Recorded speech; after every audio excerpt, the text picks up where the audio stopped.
Bonjour, j'espère que vous allez bien mes poissons. On se retrouve là pour les guidances du mois de juin 2026. Bienvenue sur ma chaîne Vania Montaro. Allez, on commence tout de suite. Bon, comme d'habitude, si ça vous parle, c'est très bien. Si ça vous parle pas, c'est que le message n'est pas pour vous, en tout cas pas par ce biais-là, ce mois-ci. Hein, ça arrive, il faut l'accepter, voilà. Je vous invite, comme d'habitude, toujours à aller voir vos signes solaires, lunaires et ascendants pour pouvoir vous faire votre petite synthèse à vous. N'hésitez pas à mettre un commentaire, vous savez que j'aime bien ça, un petit j'aime, ça me fait plaisir. Puis moi, c'est le seul moyen que j'ai d'avoir une interaction avec vous. Je vous souhaite, quoi qu'il arrive, un excellent mois de juin. Alors, ce que je vais faire aussi, c'est que je vais tirer une maison. Ici, ce sont des cartes qui représentent les 12 maisons en astrologie et ça nous permettra de savoir un petit peu quel domaine risque d'être mis un peu en exergue pour vous. Alors, le domaine. Allez, on va tirer une carte. C'est la maison 7, les contrats, le conjoint, l'entourage. Alors la maison 7, d'une manière générale, c'est la maison des autres. C'est-à-dire que la maison 1, qu'on appelle aussi l'ascendant, c'est moi. Et en face, la maison qui lui fait face, c'est la maison 7. Alors qui parle de tout ce qui est relationnel, qui parle des autres en général, et de son autre avec un grand A en particulier, quand on est engagé dans une relation établie, donc le conjoint ou la conjointe. Bon, d'une manière générale, c'est l'entourage. Et c'est aussi une très bonne maison quand il s'agit de nouveaux contrats. Puisqu'en fait, il y a un lien qui se fait entre moi et l'autre, et donc ce lien peut se matérialiser par un contrat. Donc la maison 7 représente tout ça. Donc pour vous, ben voilà, vous verrez, vous adapterez suivant votre situation ce que ça peut signifier pour vous. Alors, je vais tirer une carte de cet oracle qui s'appelle la sagesse de l'oracle. Alors, la voilà. Régénération. Alors, je vous montre cette carte de plus près. Donc, on voit une espèce de volcan en fusion où on peut dire que tout a brûlé autour. Ça nous fait un petit peu penser aux incendies de cet été, pour ceux qui ont suivi l'actualité. Mais on voit qu'au sommet, là, il y a du vert, il y a donc de la végétation qui renaît. Et sur cette végétation, on a une magnifique branche qui prend forme, avec même une fleur, avec du bleu. On sent que la vie renaît. Donc régénération, c'est sûrement le signe pour vous que si vous avez vécu, par exemple, des temps difficiles, eh bien là on voit qu'il y a des choses nouvelles qui émergent et qui ont l'air d'être plus belles, c'est-à-dire que là où on pensait que plus rien n'allait pouvoir pousser, eh bien on a une magnifique branche là qui arrive un peu de façon inattendue, comme par enchantement, avec la lumière aussi là qui vient baigner ces branches et ces petites feuilles qui poussent. Alors cette carte elle porte le numéro 46 qui en numérologie se réduit par le chiffre 1 et donc ça vient bien dans le sens de la régénération. Le 1 c'est le premier chiffre, bien sûr, c'est donc la nouveauté, le nouveau départ, la régénération. La régénération c'est quoi? C'est un petit peu après une sorte de mort, il y a une renaissance.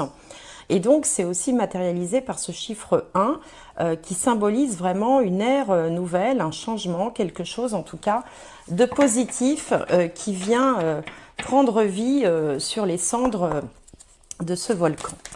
Alors, on va tirer une carte. Alors, ce jeu, je l'avais déjà, je l'ai conservé. C'est le tarot des anges, je crois. Le magicien, vous voyez, c'est le premier arcane du tarot. C'est le numéro 1 qui s'appelle le magicien. Donc, ça vient bien faire écho avec cette carte de la régénération. On vous dit, vous êtes prêts, vous avez les ressources ou la capacité de les manifester, la vie est magique. Alors, le magicien qui s'appelle également le battleur dans le tarot traditionnel, c'est généralement une énergie jeune. C'est quand on est débutant, c'est-à-dire que Typiquement, on vient de terminer par exemple ses études, hein, c'est-à-dire qu'on a appris, on a acquis toute la théorie, on a les connaissances, on a les bases. La seule chose maintenant qu'il faut faire, c'est mettre en pratique. Donc le magicien, c'est pour ça que c'est le numéro un aussi, c'est qu'il a toute sa vie à parcourir, hein, parce que le jeu de tarot, en fait, c'est un chemin initiatique hein, d'un personnage, donc le magicien, et voilà, qui a toute sa vie à faire. Donc on vous dit que vous êtes prêt, que vous avez toutes les ressources, toutes les capacités, c'est ce que je viens de vous dire, vous avez les connaissances, la théorie, et maintenant il va falloir passer à la pratique, et en fait le champ des possibles est complètement ouvert devant vous. Donc là, entre la régénération et le magicien, on sent vraiment qu'il y a quelque chose, il y a une nouvelle atmosphère qui se dégage, hein, on change un peu on change d'ambiance, peut-être même qu'on va changer d'endroit.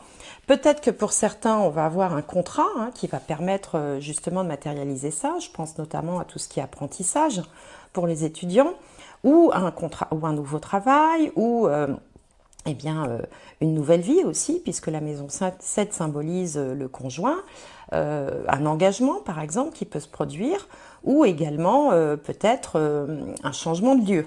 Donc on va regarder maintenant avec mon bon vieux Béline. Alors, les énergies dans les domaines principaux. Donc là, on a l'ascendant qui a sauté.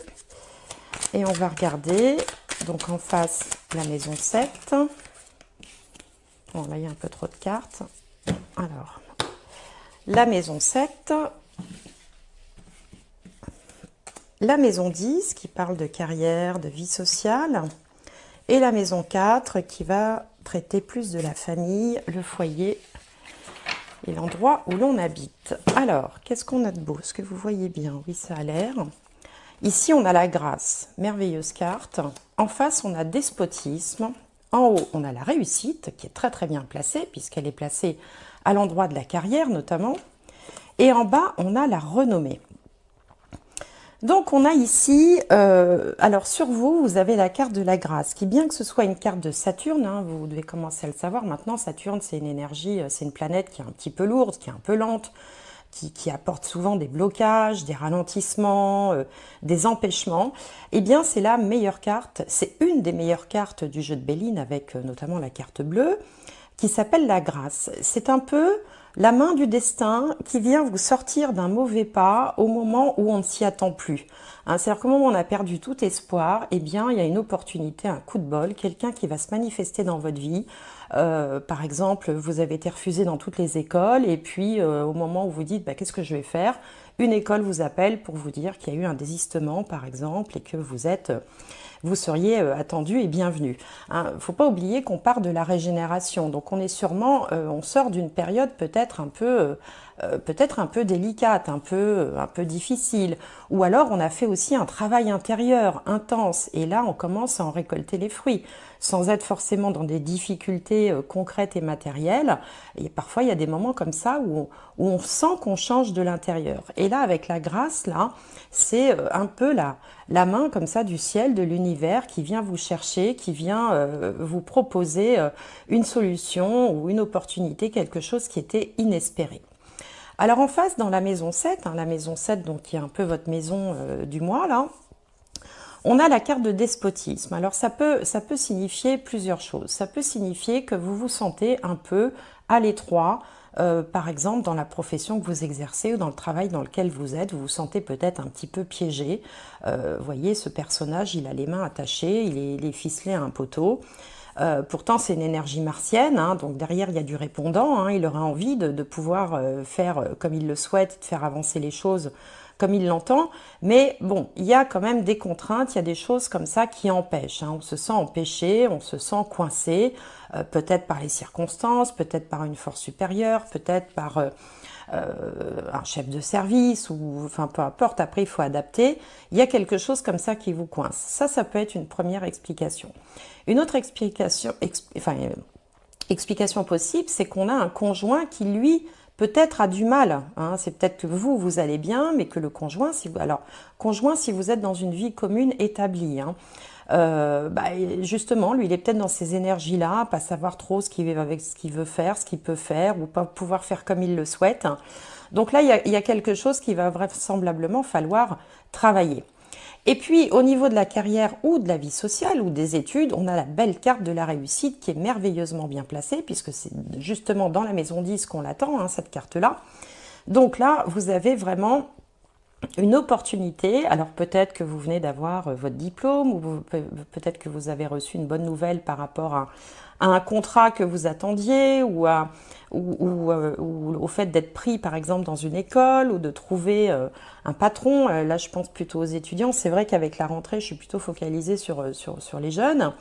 Bon, si vous n'êtes pas étudiant, si vous êtes dans la vie active, eh ben, on peut avoir une très très bonne nouvelle au retour de vacances avec justement une possibilité d'évolution, c'est-à-dire que vous vous sentiez peut-être à l'étroit, comme je vous le disais à l'instant, dans votre poste, et il va y avoir une ouverture, une opportunité avec cette belle couronne de la réussite.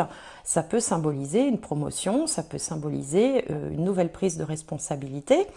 Et puis si vous êtes retraité, eh bien vous avez de l'énergie à revendre, et peut-être que vous avez des projets que vous souhaitiez concrétiser et qui vont se présenter exactement comme vous le souhaitiez, quels que soient ces projets, que ce soit dans la vie associative, que ce soit dans les loisirs, que ce soit dans vos projets personnels en rapport peut-être avec la famille ou les amis ou les voyages.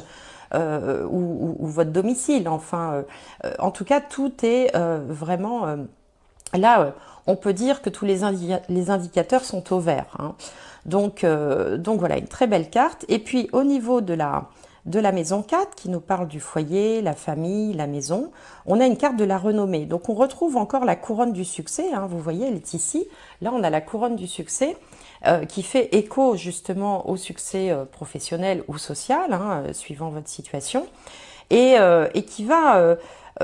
voilà, ça va se savoir, hein. Il y a un côté un peu notoriété, ça va rayonner jusque dans la vie familiale, jusque dans votre domicile. Ça peut avoir aussi une résonance par rapport à votre lieu de vie, hein. Ça peut peut-être ouvrir des possibilités pour aller déménager, vivre ailleurs, vivre dans un endroit qui vous plaît mieux. En tout cas, ici, c'est une belle carte de Jupiter. Jupiter, c'est le grand bénéfique du système solaire, c'est un petit peu l'opposé de Saturne, hein.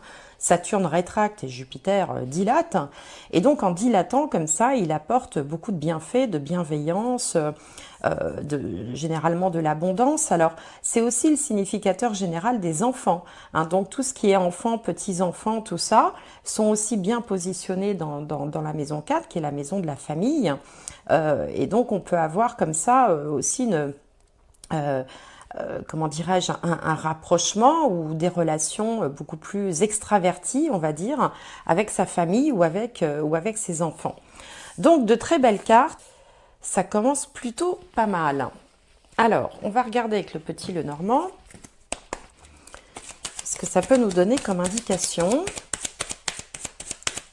Alors, on va prendre ces deux-là, parce que ces deux-là sont collés. Voilà. Je fais ma petite popote, hein. Alors, d'ailleurs, celle-là, c'est la carte centrale. C'est la première qui saute, c'est la carte pivot. Alors, je vais aller les tirer, sinon ce serait trop long pour la vidéo. J'aime bien quand elle saute, mais bon, pour une vidéo, ça peut durer un moment. Alors,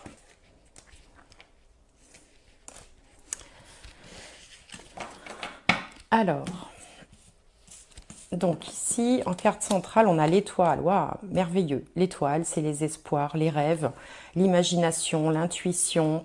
C'est aussi une forme de spiritualité. Donc, ce qu'on peut dire, c'est que quelles que soient les combinaisons qu'on va pouvoir faire avec ce tirage, elles passeront toutes par la régénération, justement, hein. C'était le mot de départ, hein, la régénération, les espoirs, les vœux exaucés aussi, la chance.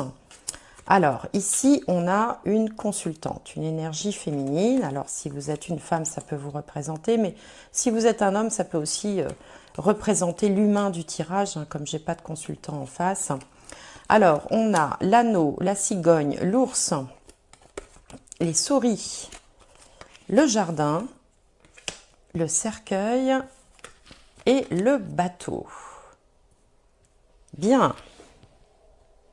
Alors ici, on a du bon, on a un petit peu du moins bon. Ce qu'on voit, c'est qu'on a une femme engagée, alors que ce soit engagée dans une relation maritale, une relation affective ou professionnelle qui a vraiment des envies de changement. On sent que là, vous avez des envies d'ailleurs, peut-être des envies de changer, de déménager, de voir du pays, de vous installer ailleurs, pourquoi pas.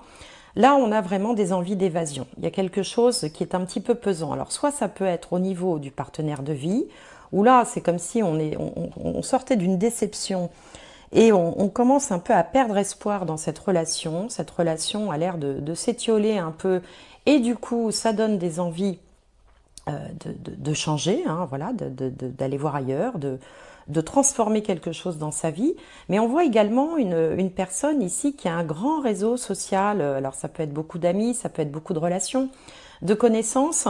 Et c'est par ces connaissances que le changement peut arriver. Alors, c'est peut-être pas quelque chose de définitif, ça peut être un moment de ras-le-bol euh, dans une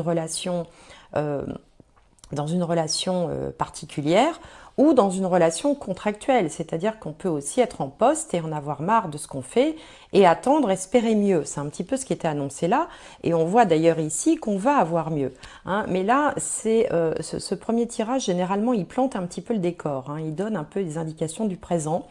Donc là, vous êtes dans ces énergies où vous avez vraiment vous débordé d'énergie, vous avez envie d'autre chose, et vous avez un peu l'impression d'avoir un boulet au pied, quelque part, hein, que ce soit par le biais d'un contrat de travail, d'une relation qui vous pèse, relation qui peut être amicale ou affective. Hein. Il y a quelque chose auquel vous avez envie de mettre un terme parce que vous avez envie d'ouverture, vous avez envie de changement, de vous lancer dans quelque chose de nouveau. Et c'est également ce qui était annoncé ici, avec la régénération et le magicien qui est au démarrage de quelque chose. Donc voilà pour ce premier tirage. On va aller voir maintenant avec le tarot comment les choses vont évoluer.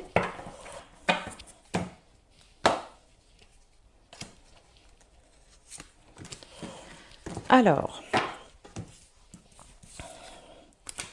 le page d'épée, vous voyez encore une personne jeune, hein, parce que le page, c'est presque un enfant, hein, c'est un très très jeune adulte, qui a une idée brillante, hein, qui brandit fièrement son épée. Regardez sa posture, il a envie d'aller de l'avant. Hein. Donc là, on retrouve encore le magicien, on retrouve vraiment cette envie de vouloir avancer. En face, et ben voilà, on a le pendu. Alors le pendu, c'est exactement, enfin pour moi en tout cas dans mon interprétation, le pendu, il fait vraiment écho à celui-là. Regardez, celui-là, il est ficelé, il a les bras, il est attaché à un poteau, il a les bras menottés. Et lui, c'est pareil. Lui, il est attaché à une branche d'arbre, il a la tête en bas. Et il est un petit peu menotté aussi. Donc on a comme ça, on retrouve encore cette notion de frein, d'énergie comme ça qu'on traîne, qu'on tire. Alors ça peut être quelqu'un qui, voilà, qu'on essaye de booster, on a bien du mal à faire avancer. Ça peut être aussi tout simplement un ressenti qui n'est pas forcément fondé.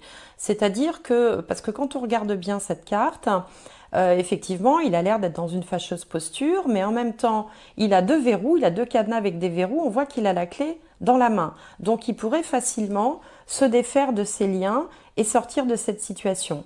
Donc, parfois, c'est du domaine du ressenti, c'est-à-dire qu'on a l'impression dans la vie, voilà, qu'on est bloqué, qu'on peut pas, bah oui, mais je peux pas me permettre, j'ai pas le choix, le fameux j'ai pas le choix. Alors qu'en réalité, il suffirait de très peu pour pouvoir avancer. Donc on va voir comment les choses vont évoluer. Là, on a le 2 d'épée, donc on est un peu pris dans ces contradictions. En bas, le 6 de pentacle, magnifique carte. Et au centre, le 4 de coupe avec un petit peu des regrets, des hésitations. Donc ici, on a bien quelque chose qui vous retient, qui vous empêche, qui vous enquiquine. Alors c'est sûrement dans le domaine relationnel, mais ça peut être aussi dans le domaine professionnel, comme je vous le disais, dans un emploi par exemple qui vous satisfait plus, qui vous avez l'impression que vous stagnez, que vous n'avancez pas.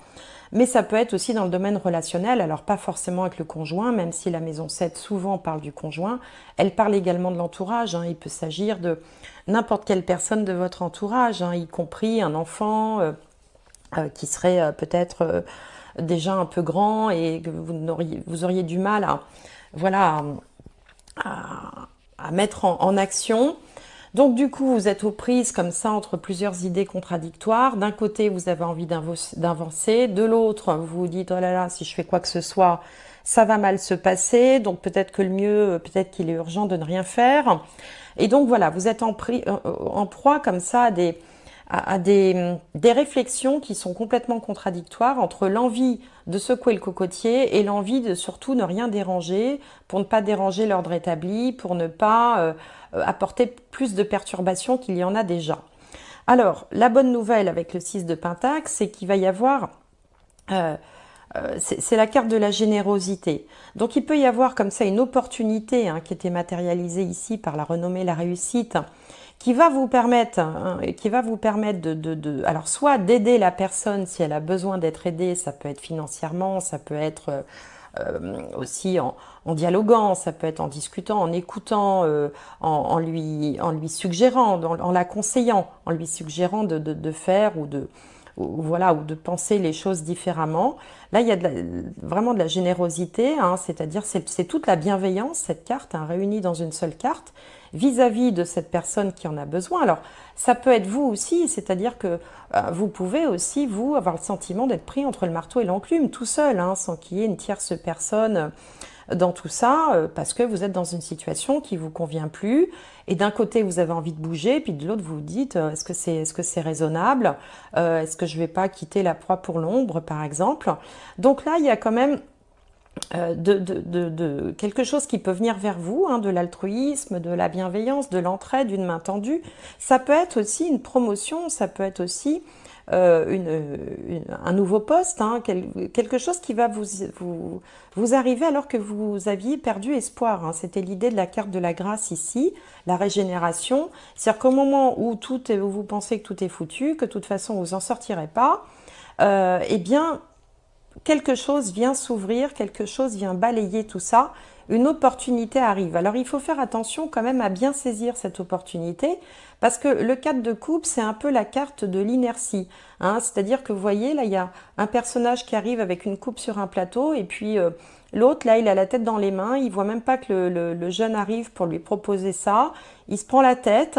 Donc il va falloir très certainement aussi être capable de repérer cette opportunité, d'avoir, comme je dis, les chakras ouverts, pour pouvoir repérer aussi ce qui s'offre à vous. Pas rester comme ça dans cet enfermement, les yeux fermés. Vous voyez, lui il a la tête basse, lui il a les yeux fermés. Il faut vraiment ouvrir les yeux. Et lui il a les yeux bandés. Donc ils ont tous les yeux fermés finalement là. Donc il faut ouvrir les yeux pour justement savoir saisir cette opportunité qui ne va pas manquer de se réussir et qui peut être une magnifique opportunité, parce que ici, là, ce qui est annoncé, c'est vraiment quelque chose de positif et qui est transformant, qui va vous permettre vraiment de passer un cap et de démarrer une nouvelle étape avec la régénération et le magicien, et puis éventuellement la maison 7 qui peut parler aussi d'un nouveau contrat. Donc un nouveau contrat, ça peut prendre la forme d'un stage, d'un emploi, d'être accepté dans une école, d'avoir une promotion où on vous confie quelque chose. Donc si vous êtes retraité par exemple, on vous propose de prendre des responsabilités dans une association ou de démarrer quelque chose de nouveau. Encore faut-il ouvrir les yeux. Ça, je crois que c'est le message à retenir pour ne pas manquer cette opportunité. Donc, voilà pour ce tirage-là. Alors, on va regarder quand même un petit coup du côté de la triade, voir ce qui se trame au niveau spirituel. Pour moi, ce jeu est beaucoup plus spirituel que les autres. Enfin, plus spirituel. Ouh, l'amour qui a sauté. C'est un petit peu pour moi le chemin de vie, si on devait voir ce qui arrive ou ce qui doit arriver. J'aime bien voir ça avec la triade. Donc là, on a l'épreuve et là, on a les doutes. L'adversaire et la sagesse. Donc, souvent, quand on a l'adversaire comme ça, en fait, on voit que vous êtes plein d'hésitation. Vous avez vraiment de la bienveillance, vous avez envie de passer à autre chose, vous êtes plein de doutes, En fait, vous êtes en train c'est comme si l'univers vous demandait de traverser une épreuve. On a la carte de l'épreuve ici, comme si l'univers vous disait, ben tiens, on va te mettre un caillou là sur ton chemin, on va voir comment tu t'en sors. Donc là, il y a comme un petit challenge à relever. Faire attention à ne pas devenir votre propre adversaire, hein, parce que c'est un petit peu ce que je voyais dans le tirage précédent, ne pas rester dans l'inertie, plutôt écouter la petite voix qui vous dit d'avancer que celle qui vous dit de ne pas bouger, puisque je vous disais que vous étiez dans des contradictions comme ça, parce que justement, ce qui est au-dessus de vous, là, donc c'est la carte de la sagesse, ça vous promet une amélioration puisqu'on a la pyramide et dans tous les jeux de cartes, enfin dans tous les symboles, la pyramide c'est l'élévation spirituelle, l'élévation professionnelle, l'élévation matérielle, l'élévation, toutes les élévations possibles, c'est une amélioration. La pyramide c'est vraiment un symbole très très fort. Et puis on a ici les yeux aussi de la clairvoyance qui vous disent également d'écouter votre voix intérieure, c'est-à-dire que la réponse est en vous. Donc il faut faire taire l'ego, l'adversaire c'est l'ego, suivre son intuition, suivre la voix du cœur, hein, puisque bon, cette carte s'appelle l'amour, mais c'est quand même un énorme cœur, surmonté d'ailleurs d'une croix et d'une pyramide, hein, qui fait écho à cette pyramide-là. Donc là, en fait, le challenge va être de surmonter l'épreuve, de surmonter ses doutes. C'est un peu une lutte contre vous-même en faisant taire l'ego et en suivant vraiment ce que vous dit votre cœur, ce que vous dit votre petite voix intérieure, parce que là se trouve le bon chemin. Et en fait, c'est comme si l'univers vous observait, comme si vous étiez dans un jeu vous voyez, où il faut surmonter des obstacles et que l'univers se demande si vous allez y arriver parce qu'il y a un petit challenge pour vous, mais que vous êtes tout à fait en capacité de surmonter puisque vous êtes en période de régénération, donc de transformation. Donc voilà ce que me dit ce jeu. Alors ici, je vais prendre un message. Alors je ne fais pas de tirage sentimental à proprement parler. Mais là, on va parler du relationnel d'une manière générale. Alors relationnel, alors après vous verrez comment ça vous parle. S'il s'agit d'un conjoint, d'un amoureux, d'une amoureuse, d'un ami, d'un enfant, de quelqu'un de la famille. Mais en fait, ce jeu s'appelle, il s'appelle les cartes miroirs. Et en fait, il est là pour donner des indications sur votre propre comportement. En ce moment, bien sûr, hein, c'est pas définitif, hein, les énergies sont celles dont on parle au moment où on en parle, bien sûr. Un conseil peut-être pour une évolution possible. Alors, ici, donc une carte à sauter, c'est la carte de la communication. Donc, bien sûr, il va être question de communication. Alors, c'est amusant de voir qu'elle porte le chiffre 9, et le 9, c'est le dernier chiffre du cycle. Hein, donc, on sent bien qu'il y a quand même un cap là qui est en train d'être franchi. Et donc, ici, il est question de communication. Alors, je vais vous lire tout simplement hein, le petit message du livret, qui a une approche assez psychologique. Hein. Donc on vous dit, rares sont les relations qui ne bénéficieraient pas d'un peu plus de communication et d'un peu moins d'interprétation. Et oui, souvent dans les couples, dans les relations, on s'imagine que l'autre pense et on communique pas assez, ou on s'imagine que l'autre sait ce qu'on pense. Et souvent les deux se fourvoient. Alors, la communication est au cœur de la relation. C'est en partageant de nous-mêmes que nous établissons véritablement une connexion avec l'autre. Et là, on retrouve bien hein, le despotisme. Hein. Là, on voit bien que, on sent bien qu'il n'y a pas de communication. Hein. Il regarde ses pieds, il est renfermé comme ça sur lui-même, comme une huître. Donc, pour pouvoir faire évoluer cette situation, à un moment donné, il va falloir aller lui parler à ce personnage. Vous semblez cacher quelque chose à votre partenaire. En ne partageant pas, vous portez un masque qui a érigé une barrière entre vous. C'est le temps de communiquer encore, de communiquer toujours. Dites ce que vous taisez, dites pourquoi vous le taisiez, et puis dites comment vous vous sentez en le disant. Les mots sont des moyens de communication. Ils élèvent des ponts qui nous relient aux gens que nous aimons. Dans une relation, l'intimité véritable se fonde sur la communication honnête. Nous devons mutuellement savoir ce que vit l'autre. C'est la seule manière de prévenir l'incompréhension et l'interprétation fantaisiste. Prenez garde de cacher vos pensées et vos sentiments. Il peut être très destructeur de le faire, tout comme il peut être très destructeur de s'attendre à ce que le partenaire devine par télépathie ce qui se passe. D'où l'intérêt de communiquer. Ce sont là deux types d'évitement, deux manières de ne pas perturber la relation en s'accrochant à une sécurité illusoire. Mais la vie n'est pas rassurante et il faut parfois perturber la relation. En disant la vérité, vous courez un risque, celui de voir votre partenaire remettre en question ce que vous dites ou le rejeter. Il vaut mieux pour vous d'accepter le fait que vous n'avez pas de contrôle sur la réaction de votre partenaire ni sur la situation. Soyez conscient de ce qu'il faut dire et gardez le contact avec ses sentiments pendant que vous vous exprimez. Ce que vous dites doit venir du cœur, pas de la tête. Dites l'indicible et affrontez l'inconnu. Voilà le message pour vous dans le domaine relationnel, la communication. Alors, je vais tirer une dernière petite carte de les portes de l'intuition. Alors, un dernier petit message.